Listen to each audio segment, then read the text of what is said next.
ಚಿತ್ರದುರ್ಗದಲ್ಲಿ 5 ಅಸ್ಥಿಪಂಜರ ಪತ್ತೆ ಕೇಸ್ ತನಿಖೆ ಈಗ ಚುರುಕಾಗಿ ನಡೀತಾ ಇದೆ. ಪೋಸ್ಟ್ ಮಾರ್ಟಮ್ ನಡೆಸೋದಕ್ಕೆ ವೈದ್ಯಕೀಯ ಸಿಬ್ಬಂದಿ ಕೂಡ ಸಿದ್ಧತೆಯನ್ನ ನಡೆಸಿಕೊಂಡಿದ್ದಾರೆ. ಚಿತ್ರದುರ್ಗದ ಬಸವೇಶ್ವರ ಆಸ್ಪತ್ರೆಗೆ ಅಸ್ಥಿಪಂಜರಗಳ ರವಾನೆ ಆಗಿದೆ.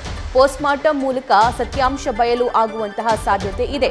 ಇಂದು ಮತ್ತೆ ಪಾಳು ಮನೆಗೆ ಎಫ್ಎಸ್ಎಲ್ ಟೀಮ್ ಭೇಟಿ ನೀಡುತ್ತೆ. ಅಲ್ಲಿ ಯಾವುದಾದ್ರೂ ಅವಶೇಷಗಳು ಸಿಗ್ತಾವಾ ಅಥವಾ ಬೇರೆ ಯಾರಾದ್ರೂ ಬಂದು ಹೋಗಿದ್ದಾರಾ, ಡೆತ್ ನೋಟ್ ಏನು ಬರೆದಿದ್ದಾರೆ, ಆ ಡೆತ್ ನೋಟ್ ಇವರೇ ಬರೆದಿದ್ದಾರಾ ಅಥವಾ ಬೇರೆ ಯಾರಾದ್ರೂ ಇಟ್ಟು ಹೋಗಿರುವಂತಹ ಸಾಧ್ಯತೆ ಇದೆಯಾ, ಇದೆಲ್ಲದರ ಬಗ್ಗೆ ಅಲ್ಲಿ ಪರಿಶೀಲನೆಯನ್ನ ನಡೆಸಲಾಗುತ್ತೆ. ಬೆಂಗಳೂರು ಮತ್ತು ದಾವಣಗೆರೆ ಎಫ್ಎಸ್ಎಲ್ ತಂಡದಿಂದ ಈ ಬಗ್ಗೆ ಪರಿಶೀಲನೆ ಆಗುತ್ತೆ.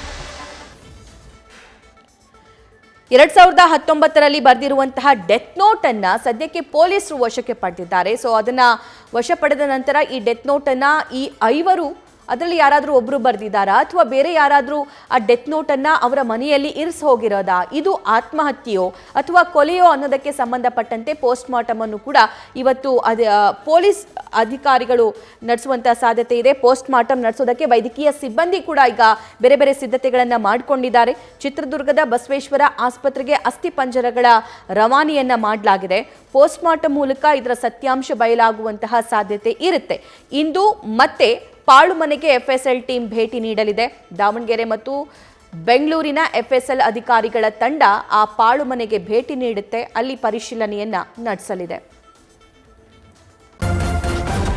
ನ್ಯೂಸ್ ಫಸ್ಟ್ ನಿರ್ಭೀತಿಯಿಂದ ನಿಮ್ಮ ಪರವಾಗಿ.